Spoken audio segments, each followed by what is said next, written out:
তামামা publicity agency, Baharampur, Murshidabad প্রচারের জন্য ব্যবহার করা হয়। স্থানীয় ও দূরপাল্লা প্যাসেঞ্জার বাস, বিভিন্ন স্তরের সেলিব্রিটি, সেমিনার, ইভেন্ট, বিভিন্ন খবর ও বিনোদনের চ্যানেল। ধীরে ধীরে রাজ্যের তৃণমূল দল ও সরকারের বিরুদ্ধে মানুষের নানান ক্ষোভ যেন প্রকাশ্যে আসতে চলেছে। তৃণমূলের নেতা কর্মীরা উন্নয়ন উন্নয়ন বলে এক প্রান্ত থেকে আরেক প্রান্তে চিৎকার করলেও বাস্তবে যে নিজেদের লোকেদের পাইয়ে দেওয়ার রাজনীতির খেলা, তা মানুষের কাছে দিনের আলোর মতো পরিষ্কার হতে চলেছে। মুর্শিদাবাদ জেলার দৌলতাবাদ থানা এলাকার গুরুদাসপুর গ্রাম পঞ্চায়েতের রাস্তা বছরের পর বছর ধরে তৈরি হয়নি। এলাকার বসবাসকারী মানুষেরা সকলেই গুরুদাসপুর এলাকার স্থানীয় নাগরিক। এই এলাকার মানুষ এক একজন ভোটার। ওই গ্রামের বসবাসকারী সব বয়সী শিশু থেকে বৃদ্ধ, স্কুল পড়ুয়ারা কেন পরিষেবা শাসক তৃণমূল কংগ্রেস পরিচালিত পঞ্চায়েতের কাছে পাবে না, এমন প্রশ্নের উত্তর যেন একটাই, তা হলো এলাকার মানুষ শাসক তৃণমূল কংগ্রেসকে সমর্থন করেন না। আর সেই কারণেই তৃণমূল পরিচালিত পঞ্চায়েত এলাকার মানুষকে পরিষেবা দিতে নারাজ বলে অভিযোগ। এলাকার মানুষ রাস্তার পরিস্থিতি নিয়ে ক্ষুব্ধ হয়ে উঠেছে। মানুষের ঝড় যে কোনো সময় যে কোনো জায়গায় আছড়ে পড়তে পারে বলে গুরুদাসপুর অঞ্চলের তৃণমূলের কেউ কেউ মনে করছেন। গ্রামের মানুষ প্রশাসনকে কটাক্ষ করে ওই রাস্তার ধারে ধান গাছ পুঁতে প্রশাসনের বিরুদ্ধে ক্ষোভ প্রকাশ করছে। এলাকার মানুষসহ মেম্বাররা কী বলছেন শোনাবো আপনাদের। শোনাবো কংগ্রেস থেকে তৃণমূল হয়ে যাওয়া প্রাক্তন মেম্বার কি বলছেন। বলেন, রাস্তার পরিস্থিতি কি আপনাদের? রাস্তা আমরা দীর্ঘদিন ধরে দেখে আসছি, বাচ্চা অবস্থা থেকে, মা বাবার কোল থেকে পড়ে দেখে আসছি যে আমাদের রাস্তা কোনো দিনই হচ্ছে না। তো আমরা কি করব? ধান লাগিয়েই খাবো। কত লোকের বসবাস করেন আপনারা? আমরা এখানে মোটামুটি 600-650 হবে। আদিবাসী পাড়া মোটামুটি 100-150 কবরস্থান। এই রাস্তা যাওয়া আমাদের অসুবিধা হয়েছে, আমাদের চলাচল অসুবিধা হয়েছে। আমরা ধান লাগাবো না, কী করে খাবো? আর আমরা দীর্ঘদিনের বাচ্চা অবস্থা থেকে দেখছি আমাদের এরকমই, আমাদের রাস্তা হলো না কোনো দিনই। আমরা বুড়িয়ে যাচ্ছি, আমাদের ছেলেপিলেরা বুড়িয়ে যাচ্ছে।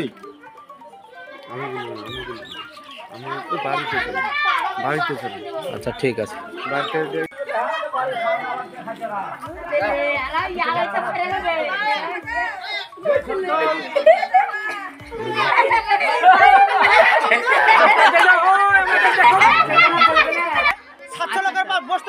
রাস্তা কোনোদিন হয়েছিল আপনাদের? কোনোদিন হয়নি, পয়সা নিয়ে চলে গেছে। কোনোদিনই তো হয়নি, তো একই রাস্তা হালকা হালকা গলি দিয়েছে, চলে গেছে। কোনোদিনই দেয়নি রাস্তা। দ্য মিত অ্যান্ড রাজেশ্বরী টেক্সটাইল, পাইকারি ও খুচরো বিক্রেতা। বেনারসি শাড়ি, ঢাকাই জামদানি শাড়ি, তাঁত শাড়ি, এছাড়াও শার্ট, প্যান্ট ও বাচ্চাদের নানান পোশাক পাওয়া যায়। ঠিকানা Nimtala green farm, Baharampur, Murshidabad. Phone number 7363023689। আচ্ছা, আপনি গত 18 সাল থেকে বিগত আমাদের নতুন যে নির্বাচন হয়ে গেল তার আগে পর্যন্ত আপনি গুরুদাসপুর অঞ্চলের মেম্বার ছিলেন কংগ্রেসের। কংগ্রেস থেকে আপনি চলে গেলেন মেম্বার হয়ে তৃণমূলের বোর্ড ছিল গুরুদাসপুর অঞ্চল। কেনই বা গেলেন কংগ্রেস ছেড়ে? আর আপনার ওখানে কেন কাজ হলো না, উন্নয়নের কাজ, রাস্তাঘাট?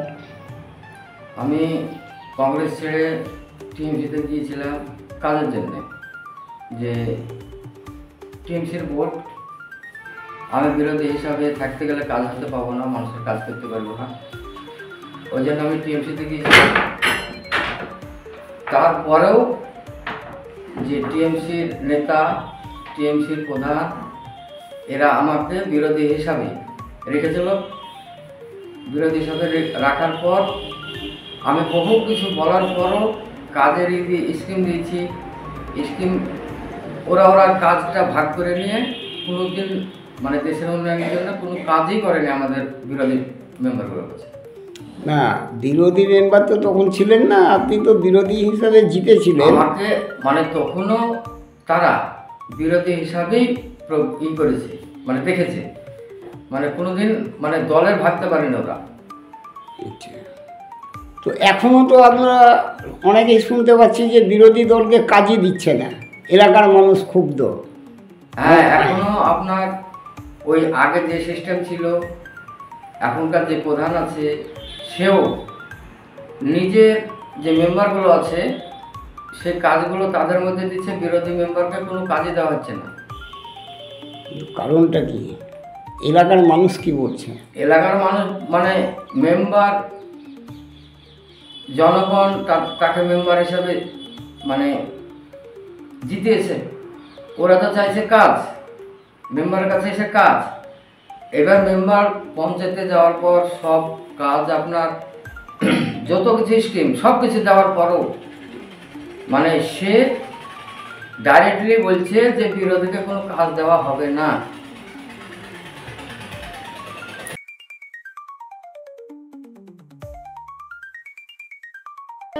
গ্রাম পঞ্চায়েতের মেম্বার, আমি বিরোধী মেম্বার, সেজন্য আমার এখানে ভোটার আছে 700 জন, মানে আমাদের এখানটার আদিবাসী দিয়ে 700 জন, কিন্তু আমাদের এখানটায় আমি স্কিম জমা দিয়েছিলাম পঞ্চায়েতে, কিন্তু আমাদের মানে কোনো কাজ হয়নি। খুব আমাদের এখানে রাস্তাঘাটে অনেক প্রবলেম হচ্ছে, বাচ্চাদের স্কুলের গাড়ি আসতে পারছে না। খুব গ্রামের রাস্তার পরিস্থিতি আপনারা দেখলেন।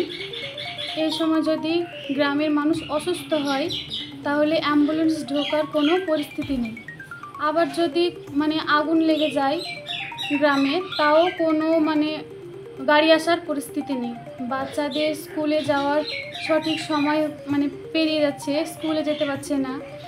আবার হচ্ছে কি মানে স্কুলের ছাত্রছাত্রী শুধু নয়, মানে যারা স্কুলের গাড়িতে যাতায়াত করে তাদেরও মানে গাড়ি আসতে পারছে না। খুব গ্রামের মানুষের ক্ষোভ বাড়ছে, যে কোনো সময়ে মানুষের ক্ষোভ আছড়ে পড়তে পারে, দুর্ঘটনা ঘটতে পারে। এমন ঘটনা ঘটলে দায়ী থাকবে প্রশাসন ও তৃণমূল দল।